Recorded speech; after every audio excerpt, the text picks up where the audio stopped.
정말 세월이 눈 깜빡할 새 지나간 것 같습니다. 오늘은 한 해 마지막 주일입니다. 우리가 단지 존재하는 것만으로 만족하지 않는 삶을 산다고 한다면, 그래서 세월의 흐름에 대하여 아무 생각 없이 속절없이 보내는 분이 아니라고 한다면, 한 해를 마무리하는 오늘 하루쯤에는 시간이라는 것을 생각하게 될 것입니다. 인간은 시간의 노예이고요, 시간의 지배를 받고 살아갑니다. 그래서 인생을 시간 열차를 타고 가는 것이다, 이렇게 말하는 겁니다. 시간은 누가 만들었을까?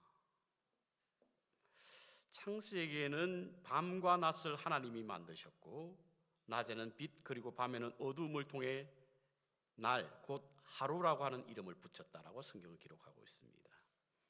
그리고 창조의 완성을 일곱째 날에 정하고는요, 그날을 안식하심으로 한 주가 되었다고 전하고 있는데요, 뿐만 아니라 하나님이 창조하신 자연 주기를 통해서 달이 지구를 도는 시간을 한 달, 지구가 태양을 도는 데 걸리는 시간을 1년으로 정했습니다. 그러므로 우리의 시간은 하나님에 의해서 만들어졌음을, 피조된 모든 자연은 정해진 시간에 따라 움직이고 있음을 보고 알 수가 있습니다. 이렇듯 시간은 하나님이 만드셨지만, 시간을 조각해서 나누고 분할해서 시계를 만든 것은 바로 인간입니다.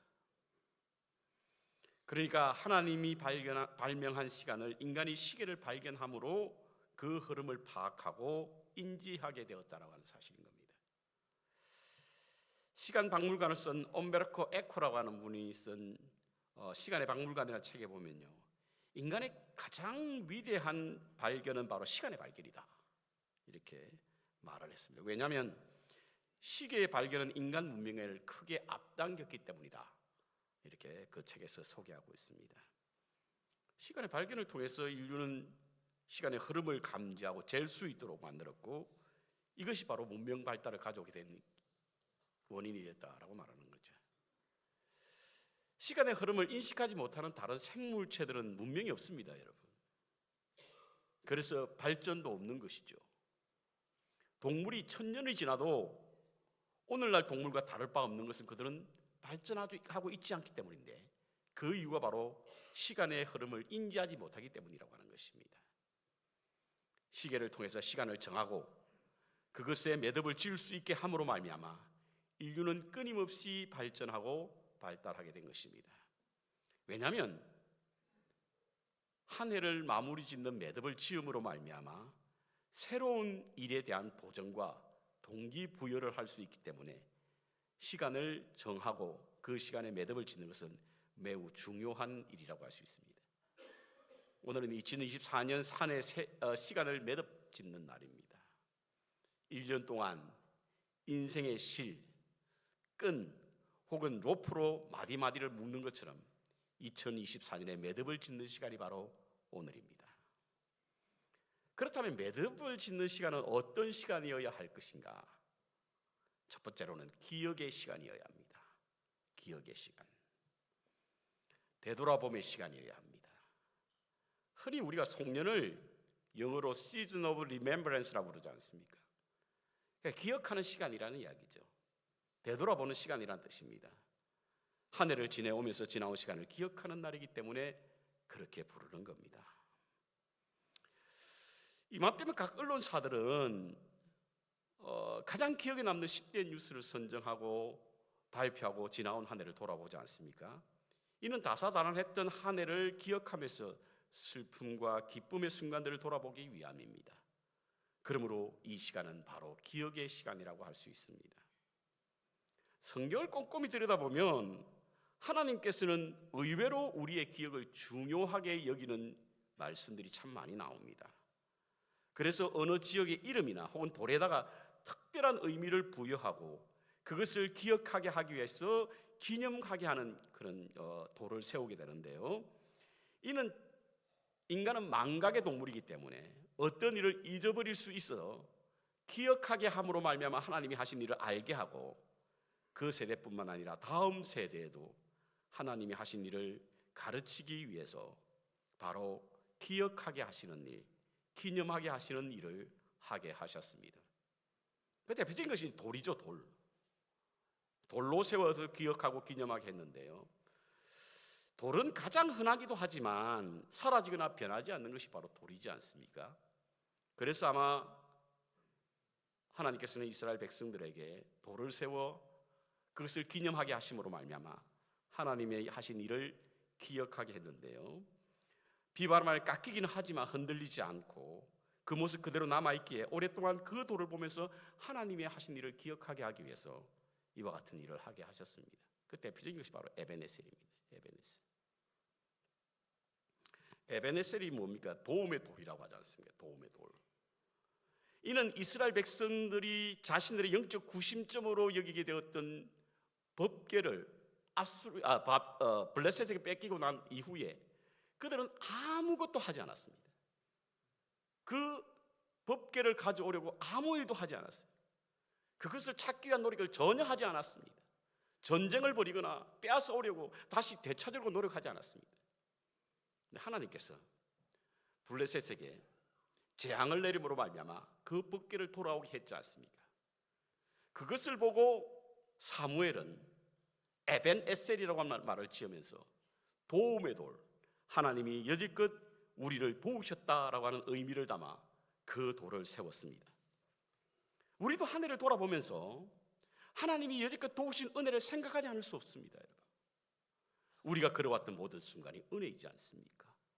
안고 일어서는 것이 은혜입니다. 여러분, 오늘까지 살아있는 것이 은혜이지 않습니까? 사실 지금 우리가 누리고 있는 이 시간은 누군가에게는 그렇게 원했지만 갖지 못한 것을 지금 우리가 갖고 있습니다. 살고 있는 거예요. 그래서 우리가 살아있는 것이 하나님의 은혜입니다. 여러분, 저는 2024년을 보내면서 두 가지 잊을 수 없는 순간을 기억합니다. 첫 번째로는 우리 만백성교회 창립 50주년을 보내면서 그 자리에 제가 있었다라고 하는 것이 놀라운 하나님의 은혜입니다. 이민교회 역사는 50주년을 맞이할 그렇게 흔치 않습니다. 왜냐하면 역사가 오래되지 않았기 때문인 것이죠. 저희 교회가 50주년의 희년을 선포하고 그 자리에 제가 있었다라고 하는 것이 놀라운 하나님의 은혜일 뿐만 아니라 그 희년을 보내면서 개척교회를 세우는 일을 선포하고 선교지 센터를 지원하고 장학금을 전달하고 이웃을 초청하는 가장 이타적인 예수님의 가르침에 가장 가까운 그와 같은 일을 했다는 것은 아마도 제 오랜 기억 속에 남아있는 그런 한 해였을 것으로 보입니다. 그 자리에 저와 여러분이 있다는 것이 참 큰 은혜이지 않습니까?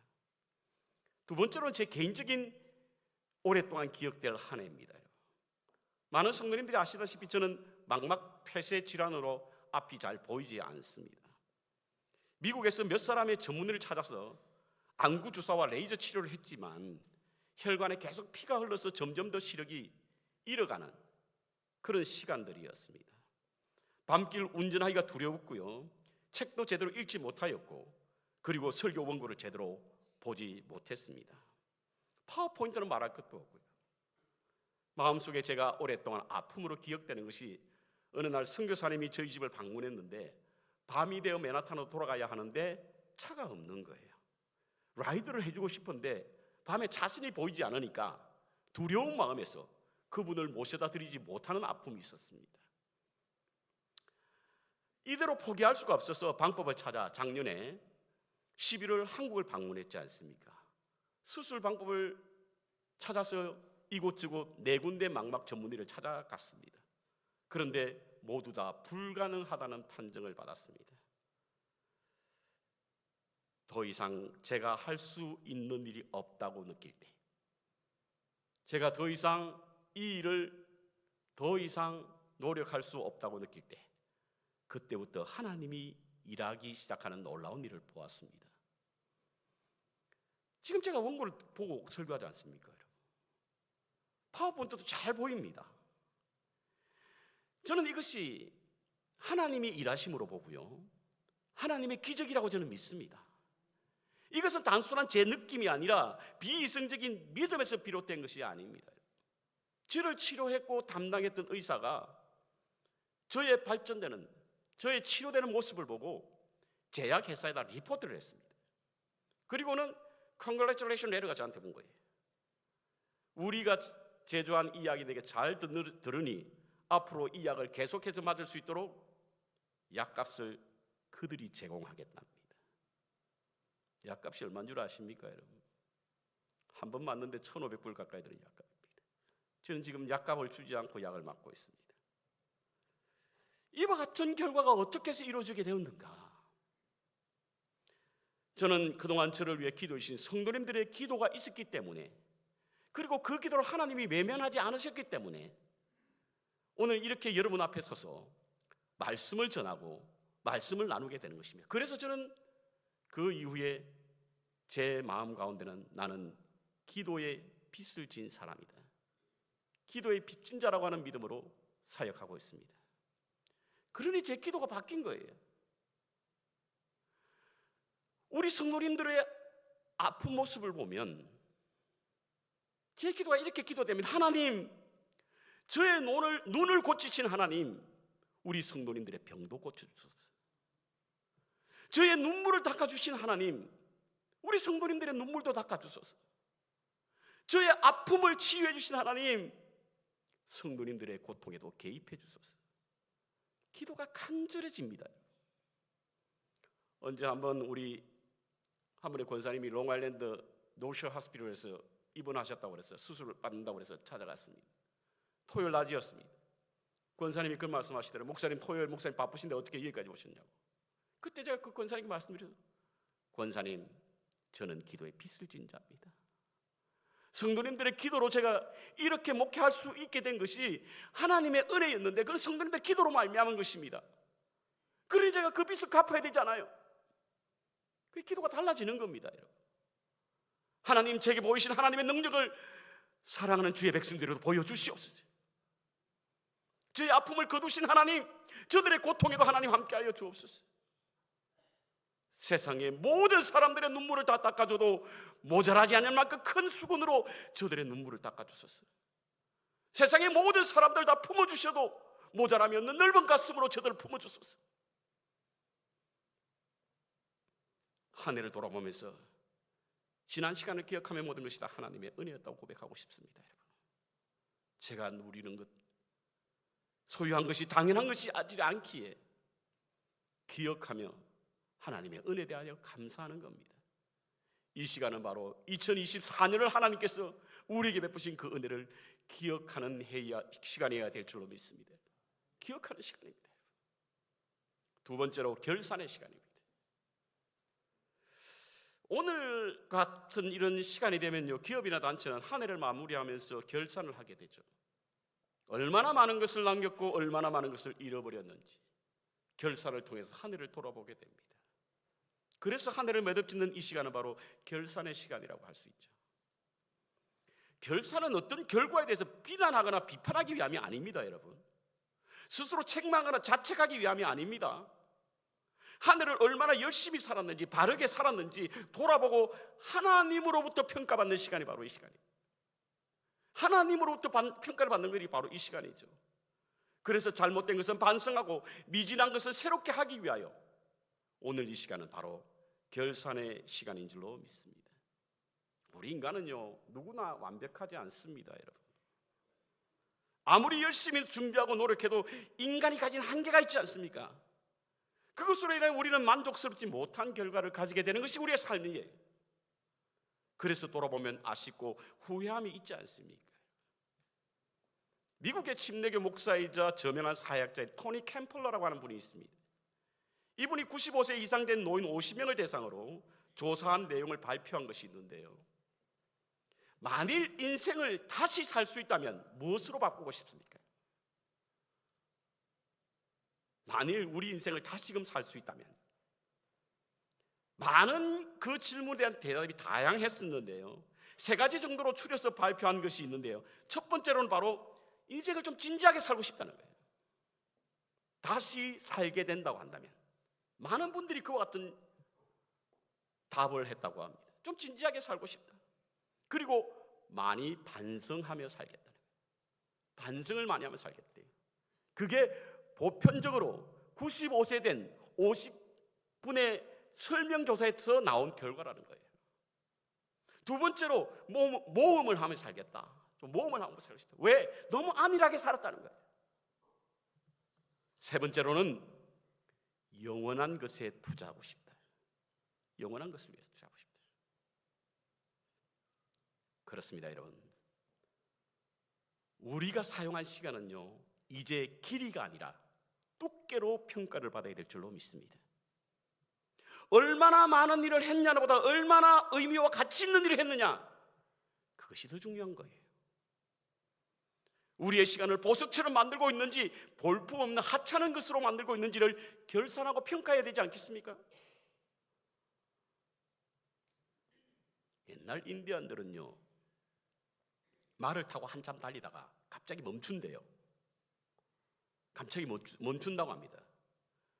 그래서 자신이 달려온 길을 물끄러미 쳐다본다는 거예요. 갑자기 멈추고 자신이 달려온 길을 물끄러미 쳐다본답니다. 이런 말이 지쳐서 쉬어가려고 하는 것도 아니요, 또 자신이 지쳐서 신을 위한 것도 아니라고 합니다.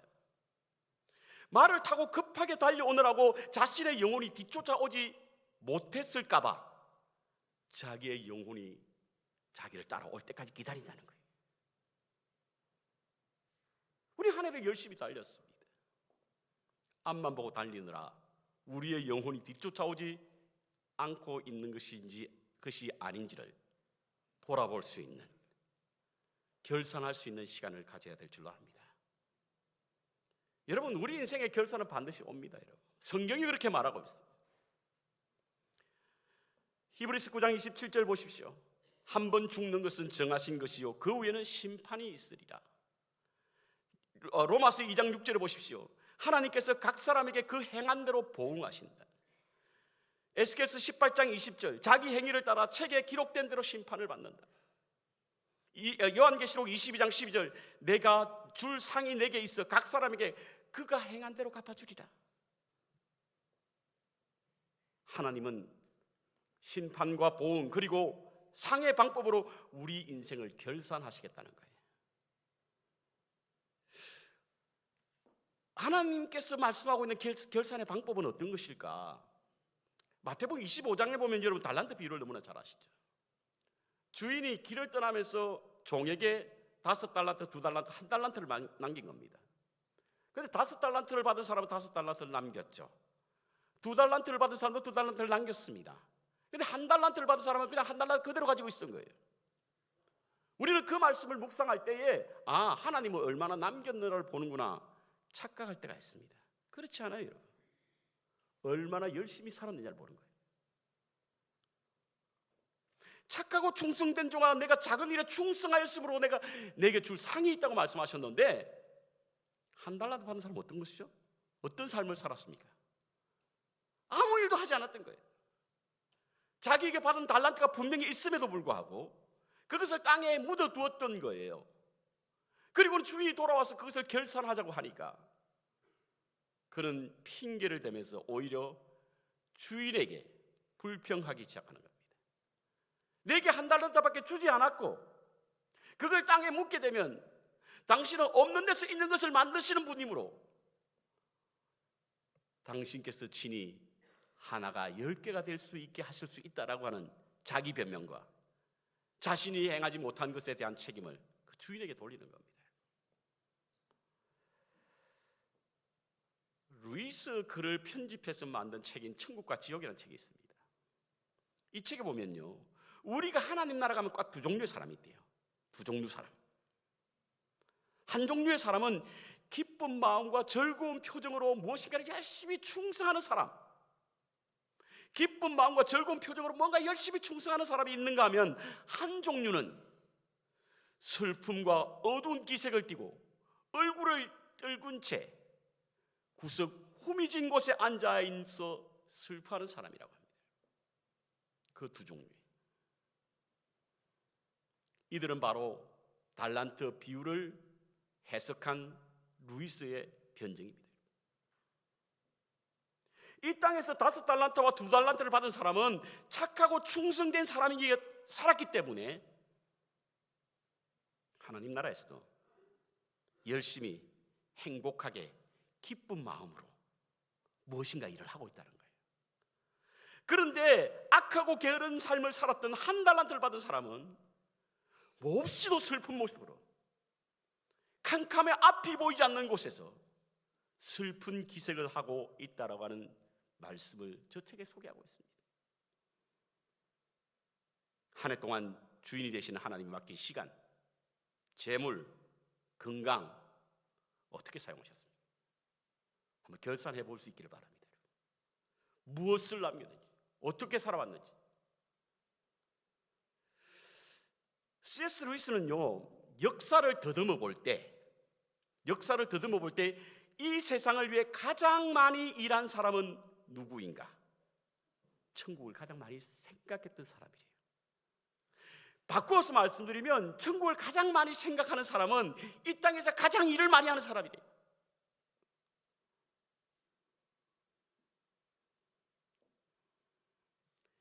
미국의 시인이며 에세이 작가인 T.S. 엘리엇이라고 하는 사람이 있습니다.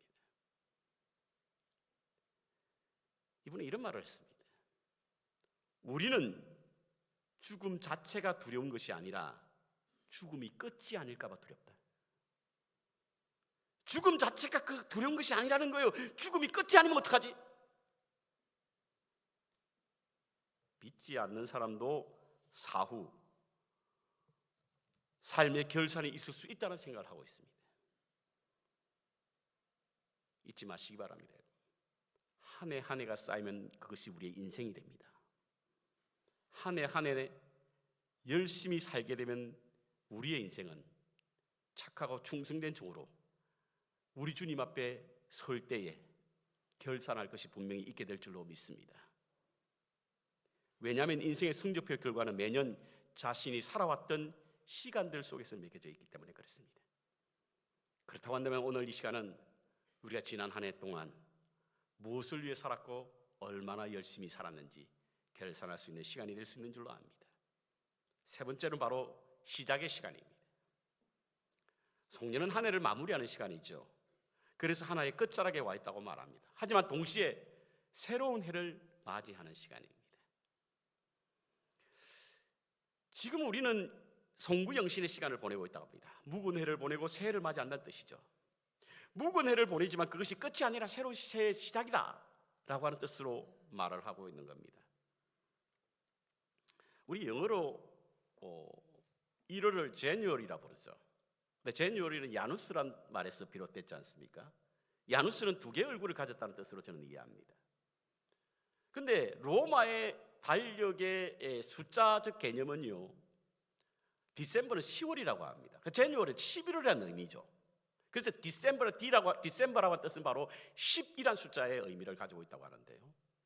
그렇다고 한다면 지금 우리가 보내는 이 시간은 어쩌면 과거와 현재와 미래를 아우르는 시간이기 때문에 이 시간은 바로 새로운 시작의 시간이라고 볼 수가 있습니다. 그래서 우리는 새해를 준비해야 되는 거죠. 이사야서 43장 19절에 보면 보라 내가 새 일을 이루겠다라고 하는 말씀을 하셨습니다. 새 일을 이루시고. 근데 19절에는 새 일을 이루겠다고 말씀하셨는데 그 말씀 전인 18절에 보면 너희는 이전 일을 기억하지 말며 옛적 일을 생각하지 말라. 이전과 옛적은 같은 말입니다, 여러분. 기억하지 말고 생각하지 말라는 말도 같은 말이에요. 반복은 중요하기 때문에 반복하는 것이고 같은 말을 다르게 표현하는 것은 시적 운율에 맞춰서 부른 표현이기 때문에 이 말을 동의적 평행법으로 하나의 문학 양식인데 같은 의미입니다. 이전과 옛적, 생각과 기억 같은 말이에요. 또 우리는 이것이 의심스럽습니다. 왜 하나님은 어떤 때는 기억하라고 그랬다고 어떤 때는 생각하지도 말라는 거예요. 도대체 언제를 기억하지 말고 언제를 생각하지 말라. 성경의 문맥을 보면 확연히 드러나는 일이 있습니다. 언제를 기억하고 언제를 생각하지 말라고 하실까? 오늘 이사야서 43장에는요 이스라엘 백성들을 향하여 하나님께서 이사야를 통하여 그들을 책망하는 말씀이 나오는데 그들은 이전 그들의 조상들이 출애굽할 때 가졌던 그 믿음, 그 태도, 그 생활이 습관이 되어가지고 그야말로 다승해져든 신앙생활을 하고 있는 그 모습을 보고는 하나님이 이루실 새 일에 대하여 너희들 기대하라. 내가 새 일을 이루겠다고 말씀하는 거예요. 신앙생활 오래 하다 보니까요 그런 것 같아요. 작년도 똑같고 올해도 똑같으니까 계속 반복되는 신앙생활로 말미암아 우리는 의식에 젖어 있고 타승에 젖어 있고 아니라고. 하나님이 보이실 새로운 세계는 놀랍습니다, 여러분. 그래서 우리는 매일 표대를 향하여 달려가는 믿음의 삶을 살아야 하는 것이지 않겠습니까? 하나님께서 우리에게 새 일을 보이시겠다는 겁니다, 여러분. 더 큰 일을 보이시겠다는 거예요. 그러니까 이전에 너희들이 가졌던 그 신앙에 안주하지 말라는 거예요. 그 타승에 젖어 있지 말라는 겁니다. 주일이면 어김없이 예배하는 것으로 우리의 신앙이 잘하고 있다라고 생각해 젖어 있지 말라는 거예요. 이스라엘 사람들도 그랬어요. 그러다 보니까 입술은 가까운데 마음은 떠나 있네요. 말씀은 멀리하고 그들의 제사의 의식만 가까운 겁니다. 그들은 결국 하나님을 떠났지 않습니까?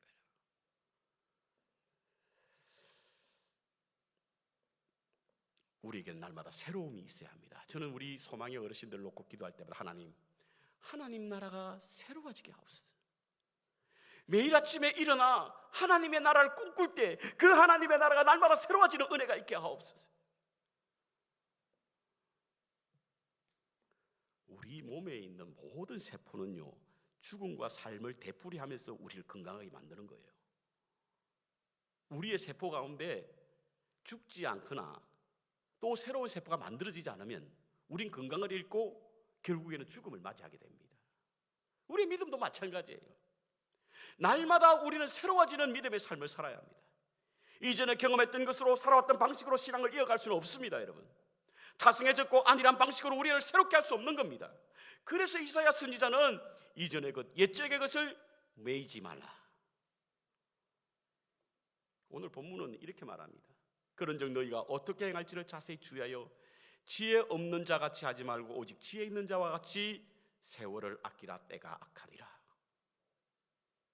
여기서 말하는 세월을 아낀다라고 하는 표현, NIV 성경에는요 making the most of every opportunity because the day are evil. 너희들이 찾아온 그 기회, 모든 기회를 놓치지 말라는 거예요. 하나님이 우리에게 새해를 살 수 있는 기회를 주신 줄로 믿습니다. 새해를 우리에게 맞이할 수 있는 기회를 주셨어요. 그렇다고 하면 우리는 새로워져야 되지 않겠습니까?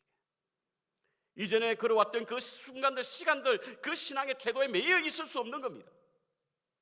날마다 새로움을 향하여 시작의 걸음을 걸어야만 하나님께서 우리에게 주신 그 기회를 놓치지 않고 살아갈 수 있는 줄로 믿습니다.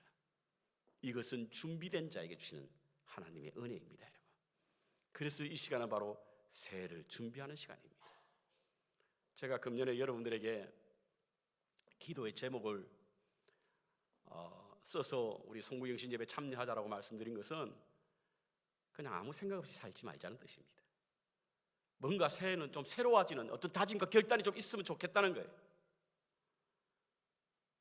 우리에게 뭔가 변화된 어떤 삶을 통해서 하나님께 새롭게 일하고자 하시는 하나님의 분명하신 뜻을 따라 살자는 겁니다.